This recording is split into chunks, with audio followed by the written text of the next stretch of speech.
I mean, entitlements are it's the elephant in the room, and I think there's a lot you can do for Medicare. The word cut, it's like the way you lower healthcare prices is to introduce more competition, and then to separate the high risk pool, because only a few patients, relatively speaking, incur a vast disproportionate amount of the spending, and so we put them in a high risk pool. We take And don't forget, 75% of healthcare spending is during the last 6 months of life.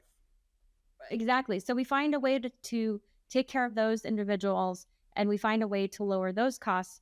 And the way you do it is through competition. I mean, that's how we've seen prices go down when it comes to Medicare Part D. The budgets and the outcomes of that have been better compared to other parts, because there's a lot more competition in Medicare Part D.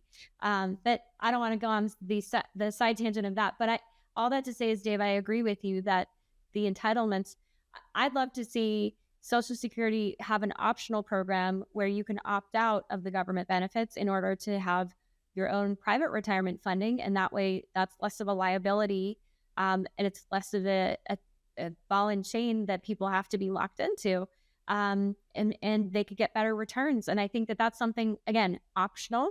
If people want to opt out of it, they should be able to. And the retirement age, we've got to change that. I also think we should have the retirement age be different based on your the use of your physical body. That it's if you're wearing and tearing, if you're moving things around physically, you should be able to retire sooner than someone who's sitting in an office where your bigger danger is not moving around enough. I mean, and that's something that is a modern day first world problem. But in any case, Dave, I've been going on. No, I think it's really worth saying.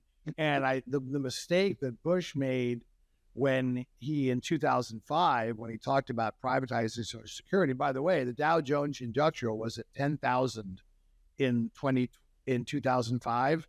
Less than 20 years later, it's over 40,000.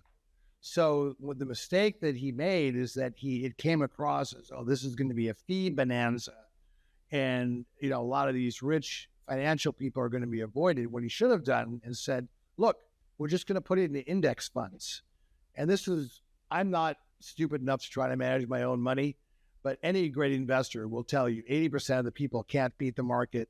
So skip their fees, just put it in index funds. You pay very low fees. Whatever the market does, you do. That's the proposal that should have been on the table, but it was far more opaque than that.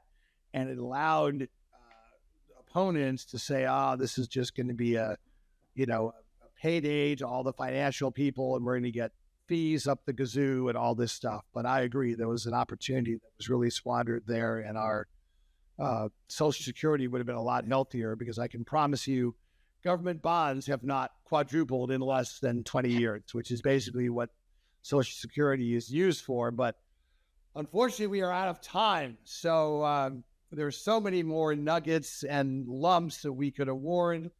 There's certainly no lack of candidates, and it's a very interesting show. But 2025 will be quite the year.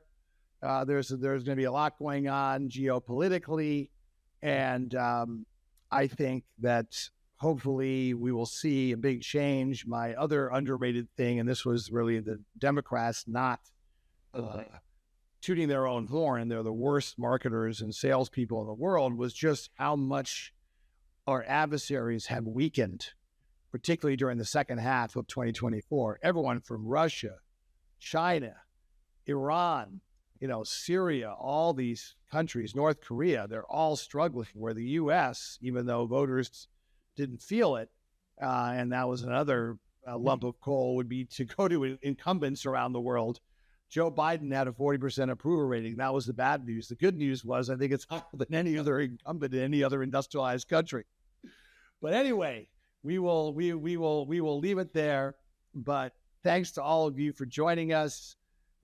We wish you the very best and the happiest and most productive 2025 from all of us here at Gratitude Political.